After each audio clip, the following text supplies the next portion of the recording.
Spoiler, spoiler, spoiler. Upside down airplane wing. Spoiler. Aerodynamic phalange used to create downforce in fast moving vehicles. Spoiler!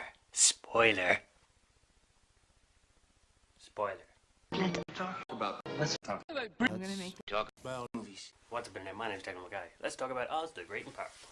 Last week I was talking about Cloud Atlas. One of the things that I found impressive about Cloud Atlas was the fact that it was able to maintain even and suspense curve driven pacing throughout the entire film. What do I/did I mean when I talk about good pacing? Well, this week I think we're talking about a film that could be used as a template for what could be defined as good and even pacing.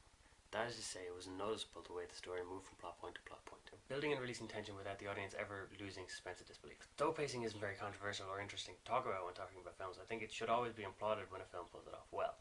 A lot of modern film and filmmakers seem to have lost this skill.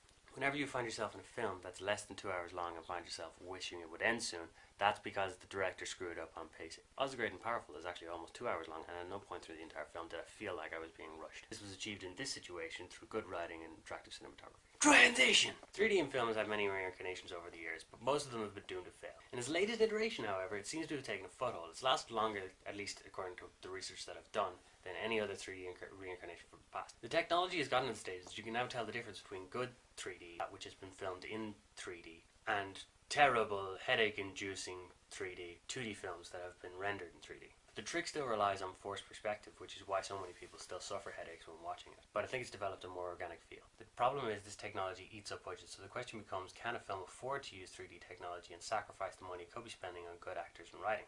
This issue becomes especially important to myself and other members of the Doctor Who community. The 50th anniversary of Doctor Who is coming up soon, and they've decided that they're going to do one hour special in 3D, which you will be able to see in cinemas. For me, the origins of Doctor Who were always in very small budget productions. This meant the BBC had to use great writers and good actors in order to sell the show. The humour of the Doctor is far more important to me than how good a Dalek ship looks. So for me, I think it's a mistake to make the 50th anniversary in 3D. Instead of making one 3D episode, you can make several 2D episodes. If the producers are looking for tips, definitely I would recommend Oz the Great and Powerful. I will admit that Oz the Great and Powerful had a much bigger budget than Doctor Who ever did. They were able to afford things like James Franco and Mia Kunis. Oz the Great and Powerful uses its impressive 3D technology to pay homage to the original film. Using its digital technology, it recreates the original physical sets virtually. Finally, I'd like to talk about gender roles. I don't think you can talk about a film aimed at children without talking about gender roles, especially given the effect that the Disney princess archetype has had on our generation. Pros for the film: the fact that there are so many female characters means that the film can discuss a great variation of types of women. What's more, the women seem to be the driving force behind most of the plot. Their motivation seems to be a lot deeper than James Franco's character.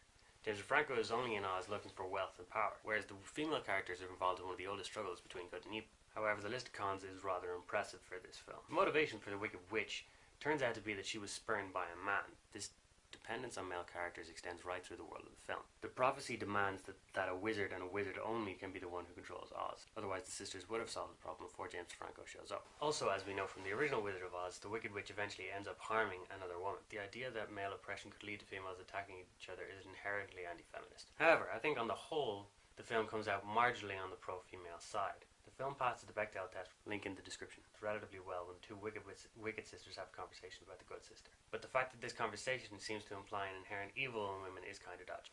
That's it for this week. I'd love to hear your opinions on Oz the Great and Powerful. Please leave them in comments below. I haven't decided what film we'll be talking about next week, but I'll keep you posted in my daily vlogs.